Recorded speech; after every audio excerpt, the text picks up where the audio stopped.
Olá, seja muito bem-vinda, seja muito bem-vindo aqui no Portal Mandala para mais uma entrevista especial que estamos realizando agora no mês de março, que é o mês da mulher. Embora o Portal Mandala vai tocar nesse assunto todos os dias, todos os meses do ano, porque é a nossa maior bandeira, né? A bandeira feminista, a bandeira da mulher. E nesse mês nós estamos entrevistando mulheres brasileiras, né, de referência, para inspirar mesmo a gente e nos fazer refletir sobre todas essas questões que estão acontecendo na atualidade e por tudo que já passamos também, né, que envolve as mulheres no nosso país.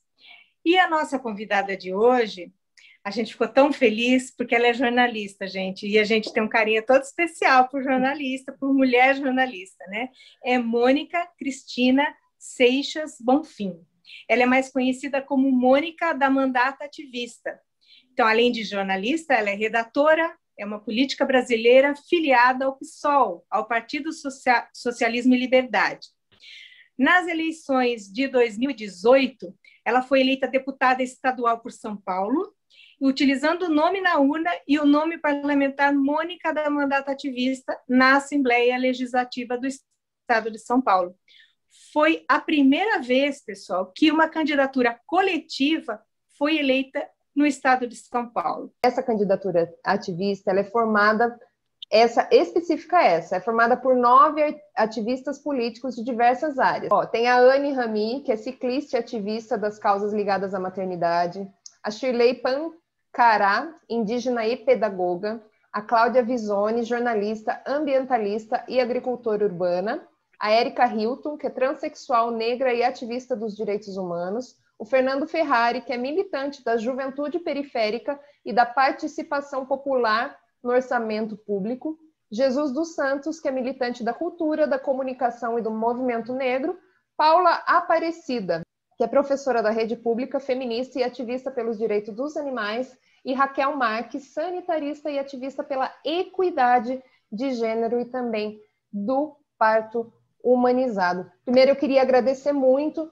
a Mônica de estar aqui com a gente, de ter aceitado. A gente sabe que o tempo de deputado, de político, de ativista é muito raro, muito escasso. A gente quer muito agradecer esse tempinho que você está aqui com a gente. É muito importante também a gente reconhecer isso. E é muito importante a gente conversar também sobre as questões que a gente vai trazer aqui. Mônica, então, a primeira coisa que eu gostaria que você falasse, contasse para a gente, é sobre essa questão da bancada ativista e da mandata ativista, que mudou de nome. Gostaria que você contasse para a gente direitinho o que é isso e também um pouquinho sobre ser o primeiro, né, o mandato coletivo da Lesp.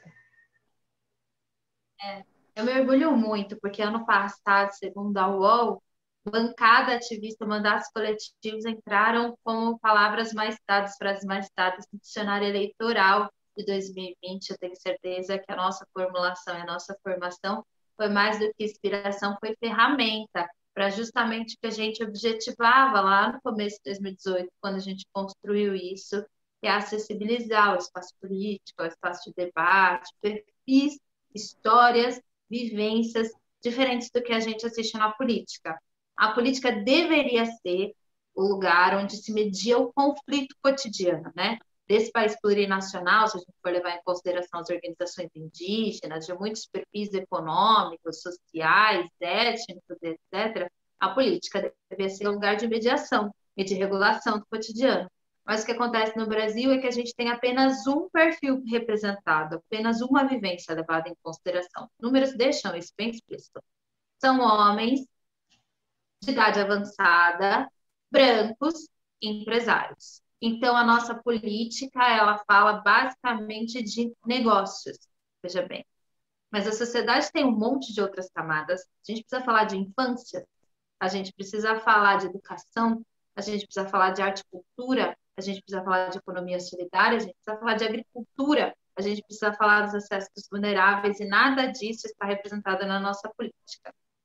Eu fui convidada por um movimento que já existia, um movimento chamado Bancada Ativista, nasceu em 2016 sem mim. não sou eu a criadora do movimento Bancada Ativista. Tá.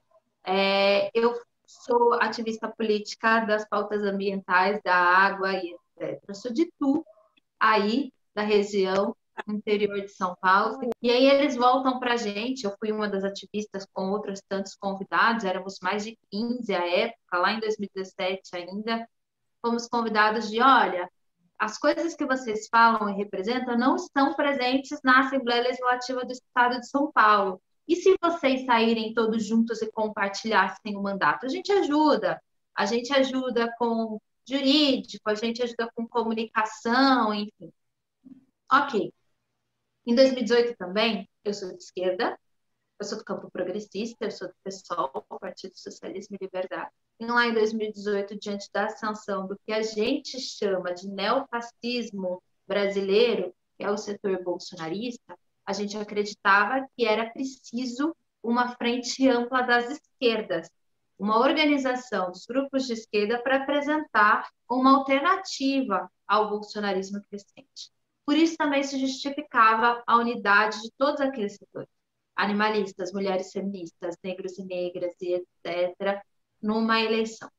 Aí a gente venceu a eleição com 150 mil votos. Na mesma época, outros movimentos com quem a gente dialogava no Brasil também venceram a eleição. Teve candidatura eleita aqui em Pernambuco, né? As duas grandes maiores e primeiras fomos nós, a mandato ativista em São Paulo, a Juntas em Pernambuco, vencemos a eleição e tivemos a responsabilidade de dar conteúdo a essa forma e tocar.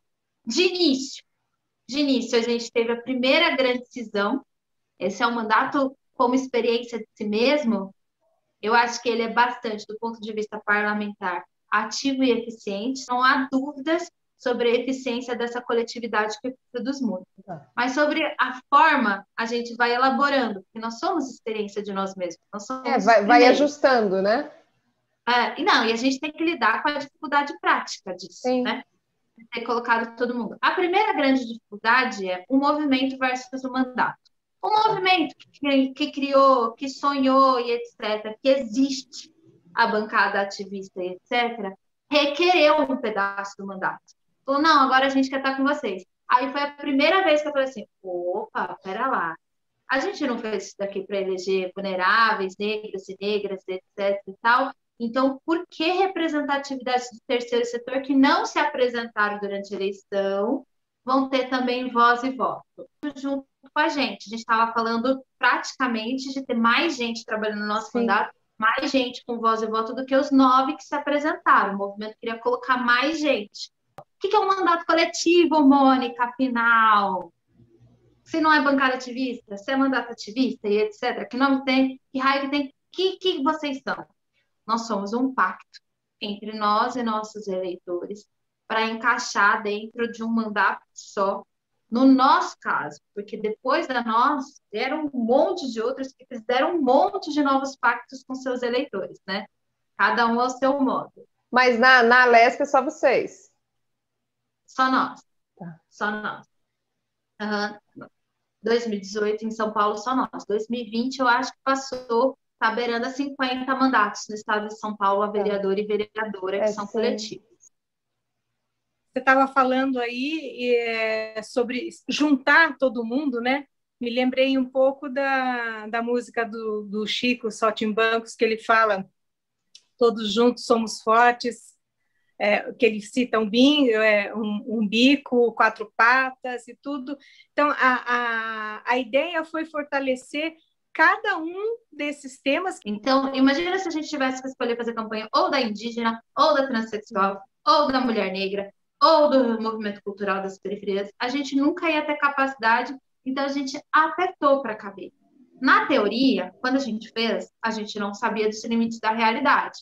E aí que eu vou falando, não tenho dúvidas que o nosso mandato é acertado, inspirou um monte de gente e que ele é efetivo na Assembleia Legislativa. Gente, é o mandato que mais aprovou o projeto e é o mandato que mais obstrui e põe dificuldade ao governador João Dória. Nós somos da oposição, sou vice-líder da oposição esse ano, líder da bancada do PSOL e etc. Não tenho dúvidas da efetividade, mas é difícil pra caramba o que a gente fez. Nós somos os únicos a fazer o que nós fizemos. Porque todos os outros mandatos coletivos que eu estou assistindo, mesmo que surgiu junto com a gente, as juntas, ou os que vieram depois, na eleição de 2020, juntaram iguais, Tá, gente do mesmo coletivo. Então, os mandatos coletivos têm temas, né? tá, Mandato feminista de várias feministas, mandato de negros e negras, com vários segmentos do movimento negro, mandato das periferias, mandato ecológico, mandato, enfim, eles têm temas e agrupam setores em torno desses temas, e geralmente eles já eram um coletivo antes de ser um mandato coletivo. Então, eu acho super válido, porque tem a camada da despessoalização da política, tem a camada de vencer as vaidades, etc. Mas o nosso, ele é um juntado de gente, de coletivos diferentes, que não se conheciam, de causas diferentes, apertados num único mandato. Isso é um baita desafio. Juntos a gente pode mais? Pode. Mas com certeza vai dar mais trabalho. sim. Desde o dia 1, a gente tem muitas dificuldades, e olha, eu sei o que a gente passa, eu como porta-voz tenho que mediar todos os conflitos, o que a gente passa para conseguir. Aí vem uma outra camada. É justo apertar tudo para caber num único mandato? Nós, é o tempo todo a gente em dúvida em qual temática que a gente vai dar prioridade. E a gente discorda às vezes. A gente vem de lugares diferentes. Isso é bom, porque ninguém é dono da verdade, porque eu acho que os nossos projetos e as nossas elaborações são mais profundas, ela leva em consideração camadas mais profundas da sociedade, mas o dia a dia no gabinete é um microparlamento. Eu vivencio no dia a dia do gabinete o que é lá fora também. Então, por exemplo, a gente viveu uma grande briga pública agora, outra grande briga pública, todo mundo acompanhou, a abertura das escolas. Sim. A gente tem uma codeputada que é professora, a Sim. Paula, e a Paula dizia, não pode abrir escolas durante a fase vermelha e laranja, porque não tem leitos, e a gente está dizendo para as professoras e professores, e toda a comunidade escolar, que elas têm que ir trabalhar, se contaminar, e a gente não vai oferecer leitos para elas. Enquanto a Raquel, codeputada que reivindica a pauta da maternidade e infância, está dizendo, tem que abrir escola porque as crianças estão sendo prejudicadas pelo fechamento da escola. E as duas Sim. brigando publicamente. E aí, como é que o mandato defende duas posições? Ou a gente é a favor ou a gente é contra. A gente vai ter que decidir. Entende? Aí Então, Mônica tem que intermediar. ai, Mônica tem que intermediar. É isso Nossa, que acontece. o próprio mandato de vocês já é uma subassembleia, ou uma microassembleia? É um parlamento. O nosso mandato é um parlamento. Com De fato, certeza. é. Agora, Mônica, eu fico imaginando assim, vocês chegarem com essa força, é uma potência. Se for pensar, vocês tiveram que, como você falar, se espremer em um mandato só, mas como tem muita gente junto, é uma potência, que vocês estão representando muitas pessoas. E eu fico imaginando como é para vocês lidar com a questão da falta de diversidade na Assembleia. Então, assim, as dificuldades de se trazer esses questionamentos, a hora do embate, de você falar, eu tenho que falar com eles, tentar convencê-los de alguma maneira, que a Mônica está lá, o mandato é a Mônica que representa, mas ela tem que se dividir em 9, né? Pelo que a gente está entendendo aqui. E eu queria saber como que foi pela primeira vez a LESC ter isso e como que foi a receptividade desses outros pares, chamamos assim, que não estão acostumados com essa diversidade, né? No começo, a gente teve muitas críticas ao nosso formato e uma tentativa de fazer com que todos os codeputados se sentissem mal. Então, por exemplo, pelos corredores, quando eles iam tentar se impor ou avançar uma matéria, eles tentarem ofendê-los, dizendo, vocês são assessores, quem vocês pensam que são?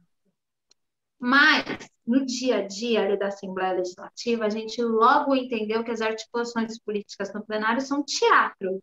O que resolve mesmo são nos bastidores, nas reuniões que ninguém está vendo. Aquele discurso final ali, você já sabe o que vai acontecer, quem vai votar em quê. As reuniões todas já foram.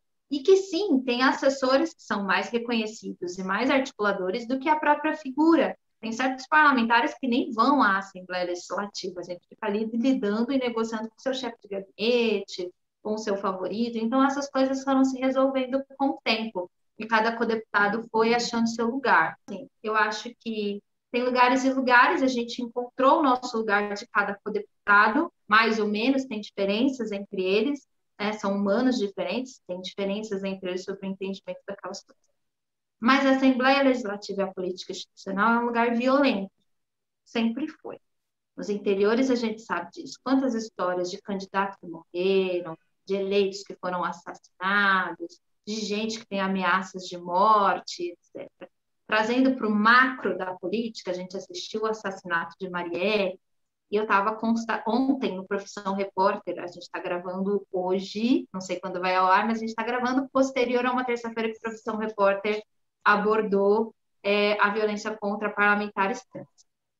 Ontem o Profissão Repórter mostrou parlamentares nossos que estão sob ameaça, e eu estava conversando com os meus colegas parlamentares do PSOL, todas estão redobrando a segurança porque estão sentindo aumentar a violência. Desde tiro na casa da co-vereadora Yara, do mandato coletivo em São Paulo, desde a passada de mão na Itapena, no plenário da Assembleia Legislativa, desde os ataques virtuais ao filho da Sâmia, que está grávida, né? E como feminista, as pessoas acham que ela tem que abortar, e ela está sentindo que tem gente disposta a agredir a ela e o bebê, agora durante a gestação.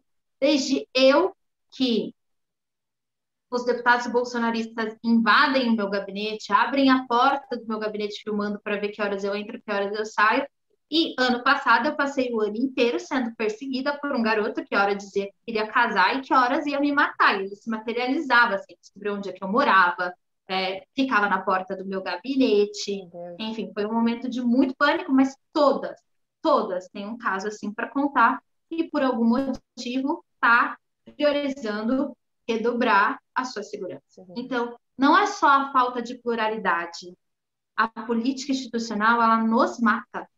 Esse é o país que mais mata ativistas no mundo, é o quinto país que mais mata mulher, é um país muito violento com negros e negras, e todo esse combo faz com que nós, quando cheguemos, coletivamente ou sozinhas, sendo mulher, sendo progressista, sendo negra, só isso faz com que você tenha medo. Então, assim, falta pluralidade, se faltasse só pluralidade, a gente estava ali pronto para lutar. Mas o problema é que a Assembleia Legislativa e a política institucional brasileira, ela é violenta com a gente. A gente teme todos os dias pela nossa vida estando nesse lugar. Então, além dessa dificuldade do já ser mulher, já ser uma multitarefa, já ter que ter múltiplas funções, ainda tem a questão, então, do embate e da segurança. Eu acho que todas as mulheres, de alguma forma, estão nessa posição. Veja, eu acho que, embora ela reconheça tardiamente, a Joyce Haussmann passou por muita violência de gênero. Muita. A forma como ela foi destratada ao se impor, escolher sair, ao escolher entrar. Independente da ideologia, né, Mônica? Muita. Eu noto as minhas colegas lá na Assembleia Legislativa que elas passam por quase as mesmas coisas que eu todos os dias.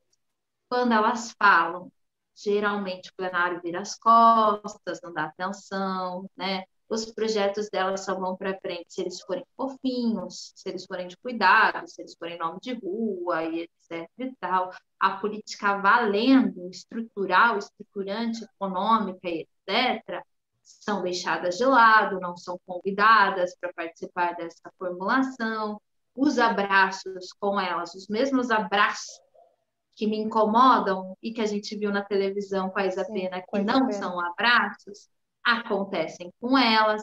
É que a gente não consegue, porque no plenário não tem câmera, só tem câmera para o presidente. No caso da Isa, para quem não acompanhou, Isa Pena, colega minha, foi assediada, empuxada na frente do presidente durante uma sessão, está reclamando desse assédio, dessa importunação sexual. Isso é cotidiano, já aconteceu comigo, de eu estar numa sala de reuniões, o Salão Nobre, que é a antessala da presidência, onde se reúnem os líderes partidários para discutir a agenda da semana. De eu estar numa dessas reuniões de agenda da semana, sem televisão, uma reunião entre deputados e etc., e deputado colocar a mão na parte interna da minha coxa. Não é tocou a minha perna qualquer, colocou a mão na parte interna da minha coxa. Abraços como aqueles são cotidianos. E eu vejo que as mulheres de direita também passam por isso. Elas também passam por isso. Independentemente do que você seja ou como você se posiciona ao mundo, a condição de mulher ela é inerente a todas nós. E nós vamos passar pelas mesmas violências de gênero.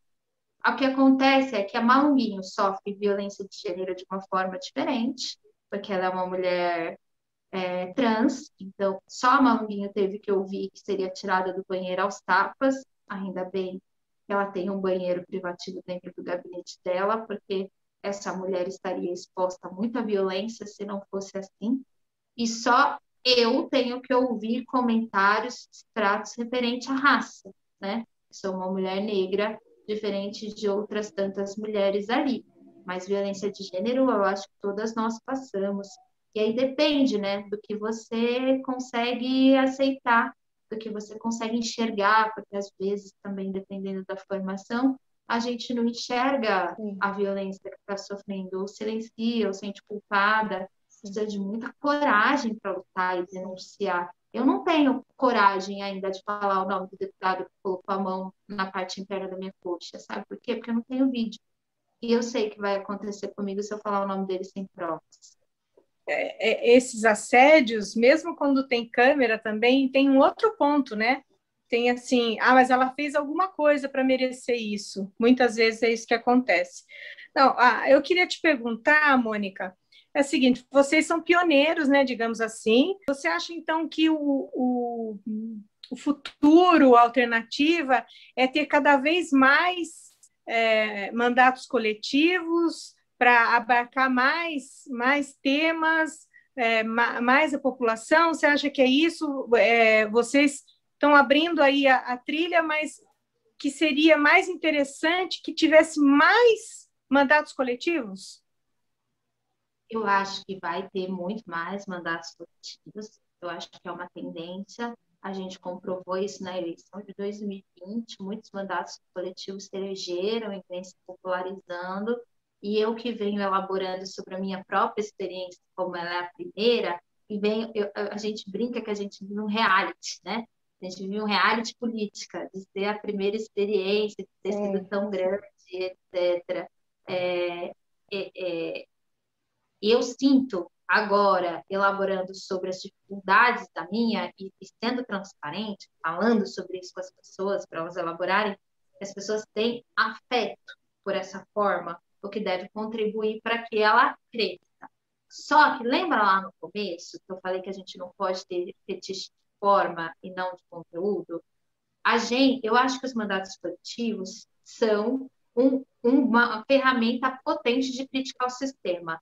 Quais são as críticas que a gente apresenta? Eleição é um código secreto, tem pouca pluralidade, pessoas dos grupos étnicos vulneráveis não conseguem acessar. Talvez a solução, eu fazendo autocrítica do meu próprio mandato, não seja apertar todo mundo para caber, não é justo que todas as causas sejam apertadas numa única estrutura para caber, a gente tem que dar mais espaço aos segmentos, mas quando a gente junta um coletivo, formula mais, produz mais, o resultado é positivo, veja o próprio resultado que o meu mandato, o mandato coletivo apresenta para a sociedade de São Paulo e etc., despessoalizar a política, despessoalizar esse negócio de mito, guru, político que sabe de tudo também é positivo. Nos mandatos coletivos a gente assume que as decisões são tomadas de formas coletivas. Todos os mandatos são, viu? Mas é que você não conhece quem está lá ditando o que o político fala. Agora, nos mandatos coletivos, você aprova, você vota, né, nessas pessoas. Você sabe, então traz mais democracia, mais transparência, mais participação. Então, eu acho que vai. Só que todo mundo está usando isso como marketing, isso me preocupa. Eu assisti muitas candidaturas vazias, Tá. vazias, usarem a coletividade como ter um plus ali para aparecer mais. Eu vi políticos da velha ordem, políticos, chão, estrada rodada, a gente já pode até chamar de coronel já, de tanto tempo que tá ali. Aí achou que não ia vencer essa eleição, tacou o quê? Um monte de amiguinhos numa Certo. candidatura para chamar de coletiva, para ver se surfa na tag, etc. Então, eu me preocupo com a forma. O que a gente está apresentando é uma crítica ao sistema. Eu acho que a gente precisa democratizar a democracia. A democracia ainda não chegou a todas as pessoas. Isso pode se apresentar de diversas formas. E eu, Mônica, ativista, vou continuar batalhando para que a gente tenha mais recursos para as candidaturas de mulheres negras e negros, que a gente tenha mais participação política de mulheres, que a gente tenha mais pluralidade nos parlamentos, que a gente tenha menos pessoalização da política, mais evidência científica, mais elaboração sobre a pluralidade de vivência, que a gente tenha mandatos mais participativos, mais transparentes. Isso se dá de muitas e muitas e muitas e muitas formas. Os mandatos coletivos, uma forma delas, que deve se popularizar. Mas eu, preocupada que sou com a qualidade política, queria dizer ao eleitor e eleitora que eu sou muito orgulhosa da ferramenta que a gente ajudou a estrear. Eu acho que ela é muito potente, latente, mas tomar cuidado aí. Não é toda mulher que é nossa aliada, né? A gente, já que a gente está aqui num debate sobre mulher, você consegue entender que há mulheres e mulheres. Sim. E nem sempre só votar numa mulher vai fazer a gente defender a causa da vida das mulheres. Sim. Que há pessoas e pessoas e que há mandatos coletivos e mandatos coletivos. Então, o mandato coletivo por si só não é a solução para as falhas da democracia, que são enormes e que a gente enfrenta. Eu acho que é uma pequena contribuição que a gente deu e que a gente continua a elaborar para ver como é que a gente avança para esgarçar esse sistema que separa as pessoas da decisão sobre a vida delas. E uma das questões que ficou para a gente fazer também agora, que eu também pensei todas essas frentes que o mandato coletivo tem, é a questão das mulheres na pandemia. Que as mulheres na pandemia foram as que sofreram mais, né? Tanto por serem maioria entre os profissionais de saúde, na linha de frente, quanto também em casa, né? Os estudos apontam que no Brasil a taxa de mulheres no mercado de trabalho agora é a menor nos últimos 30 anos. Parece que teve um retrocesso de 3 décadas, né? Pode ser feito diante dessas questões das mulheres, que ficou pior ainda com essa pandemia, com esse, principalmente na parte do mercado de trabalho, esse retrocesso aí de 30 anos. A crise do coronavírus, ela é uma crise ecológica, econômica, mas ela também é uma crise do cuidado. Ecológica porque é uma zoonose, né? A gente está tendo contato com um vírus novo, provavelmente invadimos um novo território, um novo habitat, denuncia que a nossa forma de vida vai acabar nos matando. Econômica, por óbvio, né? A economia está parada e a gente vai ter que ter muita elaboração e planejamento para conseguir dar a volta por cima a fome intrínseca à pandemia e do cuidado. Todas as atividades relativas ao cuidado estão estourando nas costas das mulheres. Somos nós, 85% das cuidadoras de idosos. Somos nós, a maioria entre as enfermeiras, que é quem passa a maior parte do tempo com os infectados.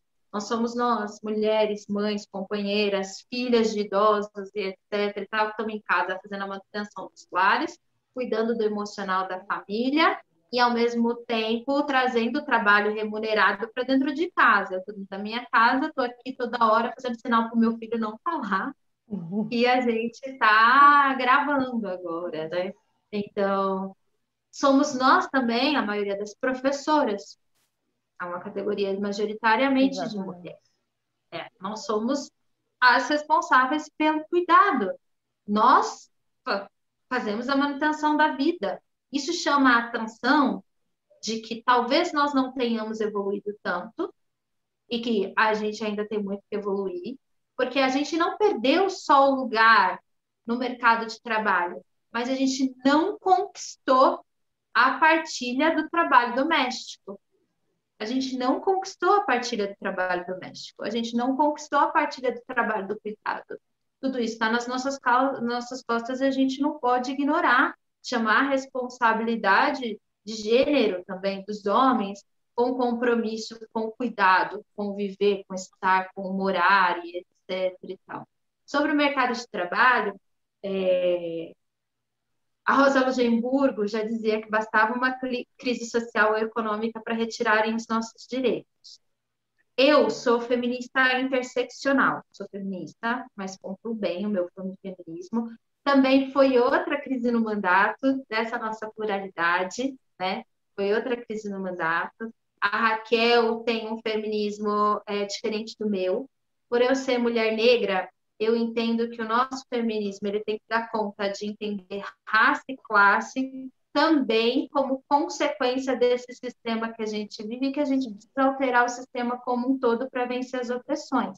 O feminismo, que ele é pautado no trabalho, como se fosse possível a gente vencer toda e qualquer problema do mundo, apenas ganhando a paridade de gênero entre os chefes, é complicado, porque a gente sabe que as empregadas domésticas também são a maioria, né?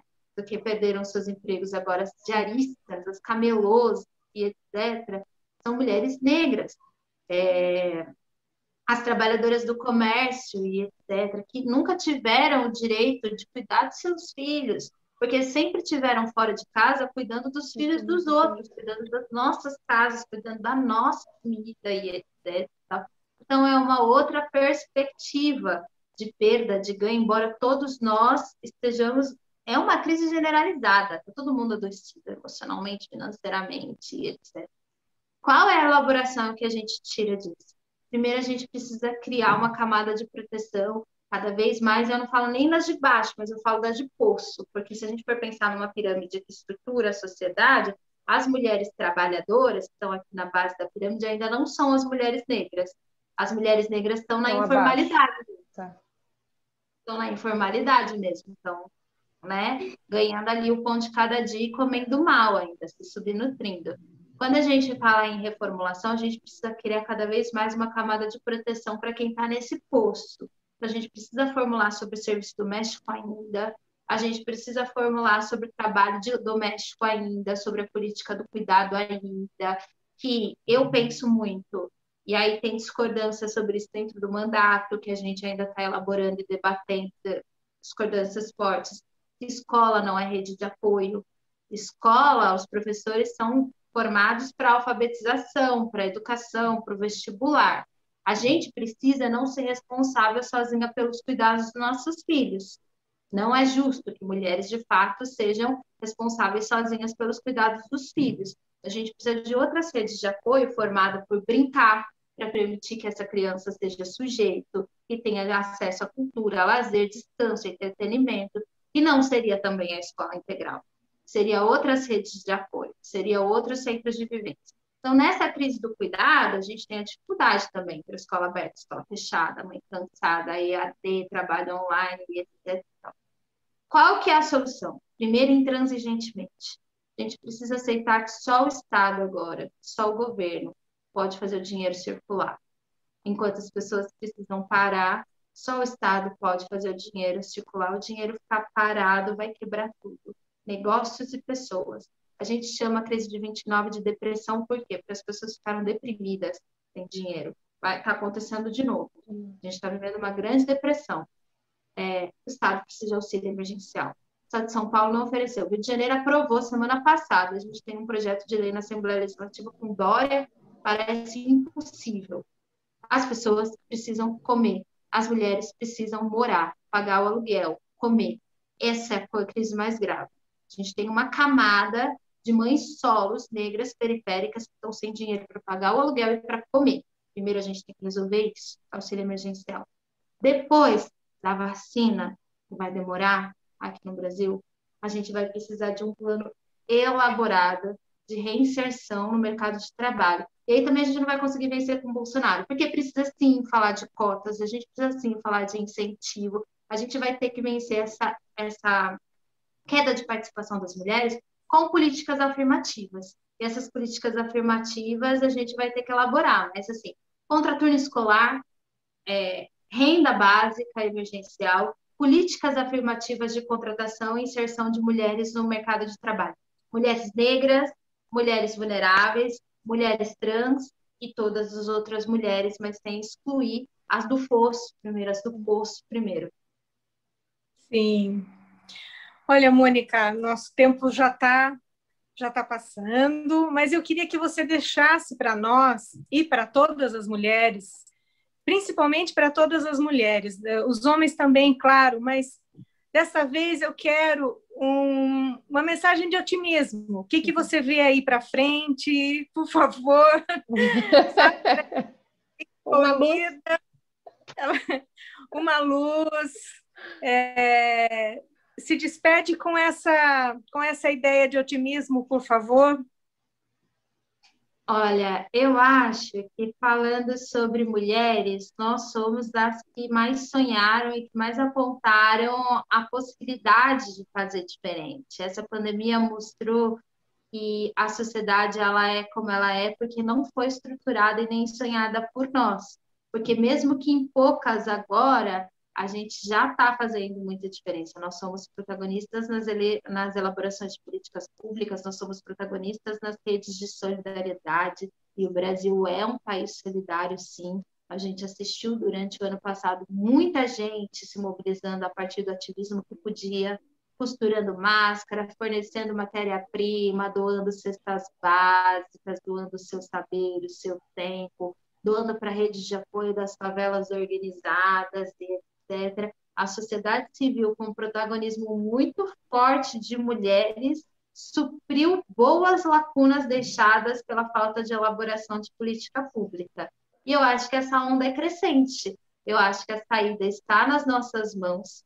Eu acho que o futuro, assim como o passado, também está nas nossas mãos. E eu sei que as mulheres estão organizadas, que estão prontas, que estão combativas para a gente conduzir essa guinada. A gente está passando por um momento muito difícil. Não dá para mentir. Não dá para mentir. As pessoas no Brasil, elas estão tensionadas pelo medo do vírus e pelo medo da fome. E, infelizmente, para a grande maioria de nós, só está apontado esses dois destinos. Mas, também por conta da nossa pressão e mobilização, deve chegar a ajuda internacional, uma pressão, o governo brasileiro para comprar vacinas, depois da vacina, a gente começar a construir o país que a gente sonha, o país construído e liderado pela força das mulheres, que eu tenho certeza que a gente está exausta, mas a gente está muito forte. Mônica, a revolução é feminina? E feminista? Certamente é. Como eu disse, tudo que a gente conhece não foi construído por nós. Simplesmente o fato da gente começar a elaborar, da gente começar a ter liberdade para pensar, vai reformular tudo que a gente conhece. A sociedade de mulheres certamente será outra. Eu quero muito agradecer mesmo a entrevista, a sua disponibilidade e todo o esclarecimento que você trouxe aqui também. Muito obrigada. A gente do Portal Mandala, em nome de toda a equipe, a gente te agradece muito.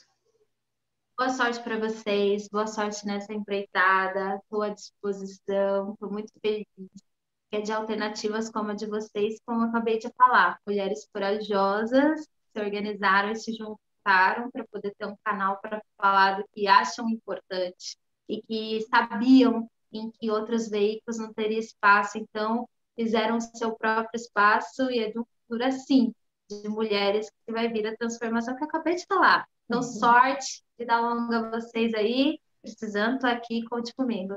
Obrigada.